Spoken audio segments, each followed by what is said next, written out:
할렐루야. 9월 25일 금요일입니다. 오늘은 예레미야 36장 20절에서 끝절 32절까지 말씀을 보겠습니다. 그들이 두루마리를 서기관 엘리사마의 방에 두고 뜰에 들어가 왕께 나아가서 이 모든 말을 왕의 귀에 아뢰니 왕이 여후디를 보내어 두루마리를 가져오게 하매 여후디가 서기관 엘리사마의 방에서 가져다가 왕과 왕의 곁에 선 모든 고관의 귀에 낭독하니 그때는 9째 달이라. 왕이 겨울 궁전에 앉았고 그 앞에는 불 피운 화로가 있더라. 여우디가 서너 쪽을 낭독하면 왕이 칼로 그것을 연하여 베어 화로 불에 던져서 두루마리를 모두 태웠더라.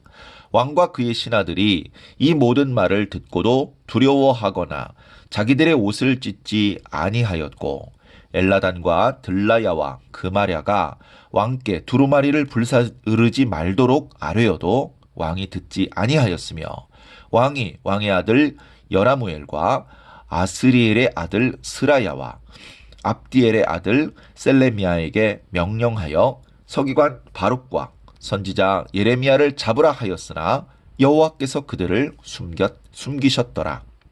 왕이 두루마리와 바룩이 예레미야의 입을 통해 기록한 말씀을 불사른 후에 여호와의 말씀이 예레미야에게 임하니라 이르시되 너는 다시 다른 두루마리를 가지고 유다의 여호야김 왕이 불사른 첫 두루마리의 모든 말을 기록하고 또 유다의 여호야김 왕에 대하여 이와 같이 말하기를 여호와의 말씀에 네가 이 두루마리를 불사르며 말하기를 네가 어찌하여 바벨론의 왕이 반드시 와서 이 땅을 멸하고 사람과 짐승을 이 땅에서 없어지게 하리라 하는 말을 이 두루마리에 기록하였느냐 하도다.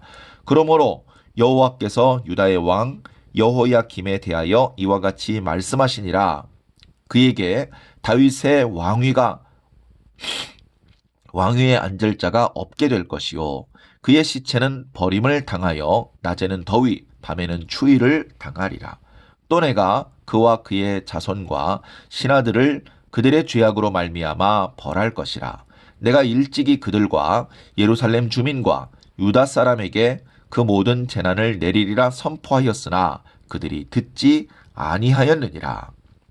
이에 예레미야가 다른 두루마리를 가져다가 네리야의 아들 서기관 바룩에게 주매 그가 유다의 여호야김 왕이 불사른 책의 모든 말을 예레미야가 전하는 대로 기록하고 그 외에도 그 같은 말을 많이 더하였더라. 아멘. 예, 어제 말씀에 이어지는 말씀입니다. 어제는 하나님께서 백성을 불쌍히 여기는 마음으로 예레미야 선지자에게 그동안 전해주었던 말씀을 두루마리 책에 기록하라 그렇게 말했고요. 예레미야도 같은 심정으로 바룩이라고 하는 서기관을 불러서 자신이 말한 것을 두루마리 책에 기록하게 했습니다. 예레미야가 갇혀있는 상태이고 성전에 올라갈 수 없는 상황이기 때문에 바룩에게 명하여 이 두루마리 책을 들고 올라가서 금식일에 사람들이 많이 모여 있을 테니 그들에게 이 두루마리 책의 말씀을 들려주어라 그렇게 말했고 바룩은 곧바로 성전에 올라가서 많은 사람들이 모여 있는 곳에서 말씀을 읽었습니다.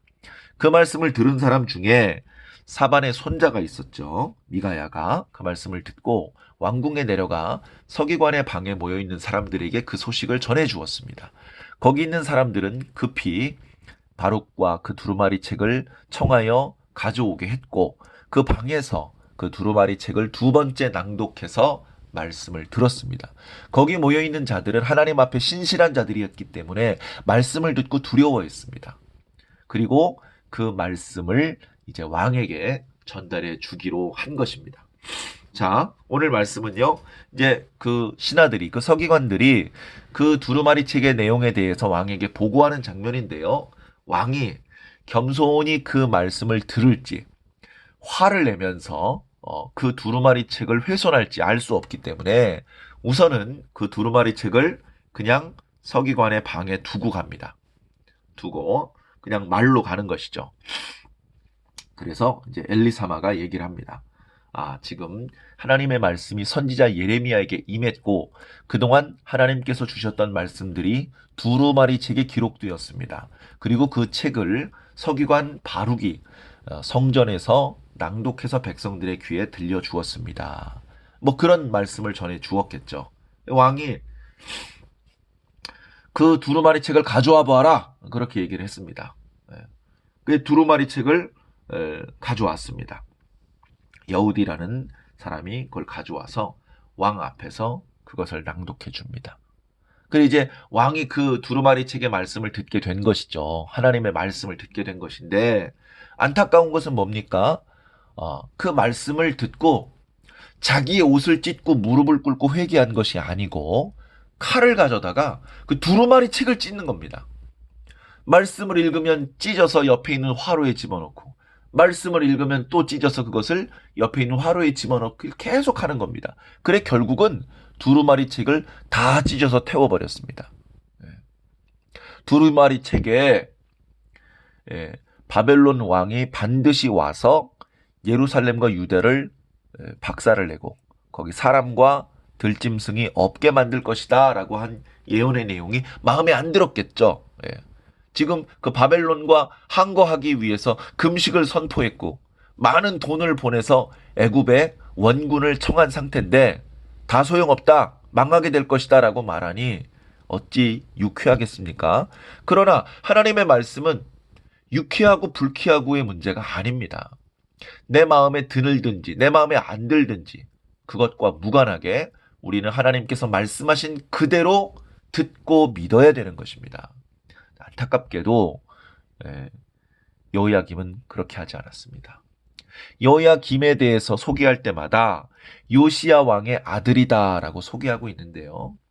그가 보여준 태도는 요시야 왕의 태도하고는 너무나도 다릅니다. 요시야 왕은 어떤 사람이었습니까? 하나님을 사랑했습니다. 성전을 수리했습니다. 성전을 수리하는 과정에서 율법책이 발견되었고 그 율법책을 서기관 사반이 읽어주었을 때에 그 말씀 앞에 무릎을 꿇고 회개했습니다. 자신의 옷을 찢었습니다. 거기 기록된 말씀대로 하겠습니다라고 다짐을 했고 남왕국 유다뿐 아니라 북왕국 땅이었던 베델까지 올라가서 거기 우상 숭배의 흔적들을 완전히 박살을 내는 그런 업적을 세우기까지 했습니다. 그런데 그의 친아들이었던 여호야김의 모습은 이게 뭡니까? 하나님께서 말씀을 하시는데 두려워하지도 않습니다. 하나님의 말씀이 기록된 율법책의 말씀을 찢어버리고 태워버립니다. 정말 안타까운 모습이죠. 혹시라도 우리들에게 이런 모습이 나타나면 안 되겠습니다.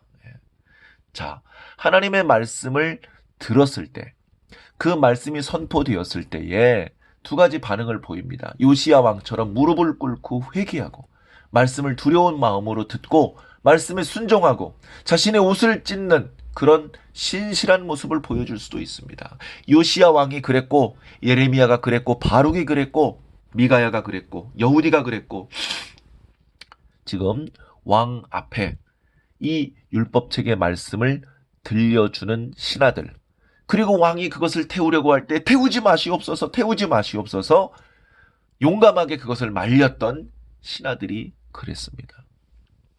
그러나 왕은 그리고 왕의 편에 서 있는 다른 신하들은 그 말씀을 들었는데도 불구하고 두려워하지 않았습니다. 자기 옷을 찢지도 않았고 율법책을 찢어서 태워버리는 일에 동조했습니다. 율법책을 다 태운 여호야김 왕은 자신의 말을 잘 듣는 하나님의 말씀을 두려워하지 않는 신하들을 명해서 바룩과 예레미야를 잡아오라고 합니다. 잡아와서 뭐 할까요? 예전에도 우리야라는 사람을 잡아와서 죽였던 적이 있었던 여호야김입니다. 그러나 그들은 바룩과 예레미야를 찾지 못합니다. 이미 엘리사마가 너희들은 숨어 있으라라고 얘기를 했고요. 하나님께서 도우셔서 그들을 숨겨주었기 때문에 그렇습니다. 이어지는 말씀 보면요. 27절을 보면 바로 그때 왕이 두루마리 책을 태워서 없애버렸고 그리고 신하들을 명해서 바룩과 예레미야를 잡아오라고 명했을 때에 숨어있던 예레미야에게는 하나님의 이 말씀이 또 임합니다. 참 하나님의 말씀이 임하는 것을 사람이 어떻게 막겠습니까? 여호야김이 왕이지만 느부갓네살이 대제국의 황제지만 하나님께서 말씀하시는 것을 그리고 그 말씀이 이루어지는 것을 어떻게 막을 수가 있습니까? 또다시 하나님의 말씀이 예레미야에게 임합니다. 예레미야야, 너 다시 두루마리 책에다가 말씀을 기록해라. 처음에 기록한 대로 말씀을 다시 기록해라. 오늘 말씀이 기록은 안 돼 있었지만 예레미야가 하나님께 여쭤봤을 겁니다. 왜 또 기록해야 되나요? 그 먼저 두루마리는 여호야김이 불살랐다. 28절에 보니까 너는 다시 다른 두루마리를 가지고 유다의 여호야김 왕이 불살은 첫 번째 두루마리의 모든 말을 기록해라. 자, 유다 왕 여호야김이 율법책의 말씀을 불살랐다. 그리고 그 말씀의 책을 보면서 야, 너 왜 이렇게 불길한 내용을 예언했니? 라고 말했다. 30절에 그러므로 라고 표현되고 있죠. 이런 죄악에 대해서 이제 재앙의 말씀이 선고되는 것입니다. 자, 이제 다윗의 왕조가 끊어질 것이다. 그리고 여호야김의 왕의 시체는 버림을 당할 것이다. 아무도 그의 죽음을 애도하지 않을 것이며 그의 시신이 정상적으로 장사되지 못할 것이다. 버려져서 낮에는 더위를 밤에는 추위를 당하게 될 것이다. 그리고 그 여호야김의 죄 때문에 하나님의 말씀이 선포됐는데도 불구하고 두려워하거나 옷을 찢지 않았던 그 옆에 있는 신하들의 죄악 때문에 하나님께서 벌을 내릴 것이다. 그에게 내릴 것이고 그의 아들들에게 내릴 것이고 그의 신하들에게 내릴 것이고 그리고 그 징벌이 점점점 퍼져서 예루살렘 거민과 유다 백성들에게 하나님의 재난이 임하게 될 것이다. 그렇게 하나님께서 말씀하셨습니다. 자, 중요한 것은요. 우리가 하나님의 말씀을 어떤 태도로 듣느냐는 것입니다. 우리는 당연히 여호야김과 그 옆에 서 있었던 두려워하지도 않고 자신의 옷을 찢지도 않았던 사람들처럼 말씀을 들으면 안 됩니다. 우리는 요시야처럼 말씀을 들어야 됩니다. 말씀을 듣고 무릎을 꿇고 회개하고 자신의 옷을 찢고 말씀이 원하시는 대로 준행해야 됩니다. 예레미야처럼 말씀을 들어야 되고 바룩처럼 말씀을 들어야 됩니다. 미가야처럼 말씀을 들어야 되고 그리고 하나님의 신실한 바알에게 무릎 꿇지 않았던 7,000명과 마찬가지였던 선지자를 죽일 수도 있는 여호야김의 포악함을 알고도 그에게 말씀을 전달해주고 그가 율법책의 말씀을 태우는 것을 만류했던 깨어있는 그런 서기관들, 그런 모습으로 우리는 말씀을 들어야 됩니다.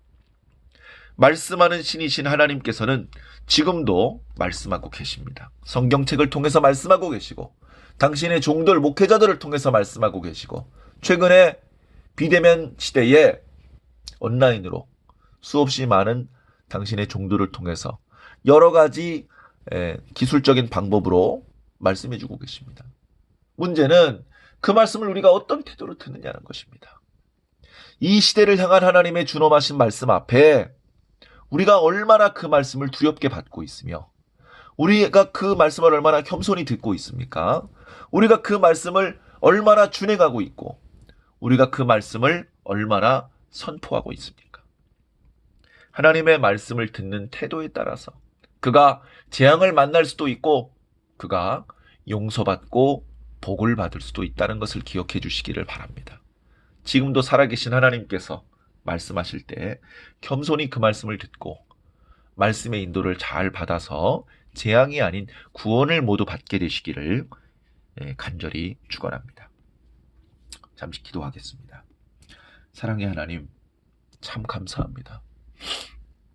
예레미야 시대에 매우 어려운 상황이었는데도 불구하고 예레미야가 갇혀 있는데도 불구하고 하나님의 말씀이 임하여 그 말씀을 책에 기록하게 하셨고, 그리고 그 첫 번째 기록했던 책이 불살라졌는데도 불구하고 또 하나님의 말씀이 예레미야에게 임하여 다시 다른 두루마리의 말씀을 기록하게 하셨습니다. 그리고 그렇게 말씀하셨던 하나님께서는 예수 그리스도를 통하여, 사도들을 통하여, 그리고 계속하여서 당신께서 세우신 종들을 통하여, 그리고 기록된 말씀인 성경을 통하여 오늘 우리들에게 말씀해주고 있습니다. 그런데 정작 그 말씀을 듣는 오늘 우리들은 그 말씀을 어떻게 듣고 있습니까? 혹여 여호야김 왕처럼 말씀을 듣고도 두려워하지 않고 자신이 옷을 찢지 않고 오히려 율법책을 찢으며 하나님의 선지자를 죽이려고 하는 그런 모습은 혹여 아닙니까? 요시야 왕처럼 겸손히 무릎을 꿇고 자신의 옷을 찢으며 회개하고 하나님의 말씀을 준행하는 모습이 저희들에게 회복되기를 주님 간절히 바랍니다. 우리는 말씀의 인도를 받아야 살 수 있습니다.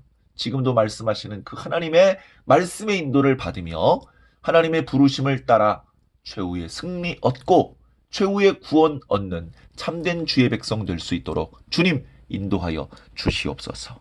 감사하며 예수 그리스도 이름으로 믿고 기도하옵나이다. 아멘.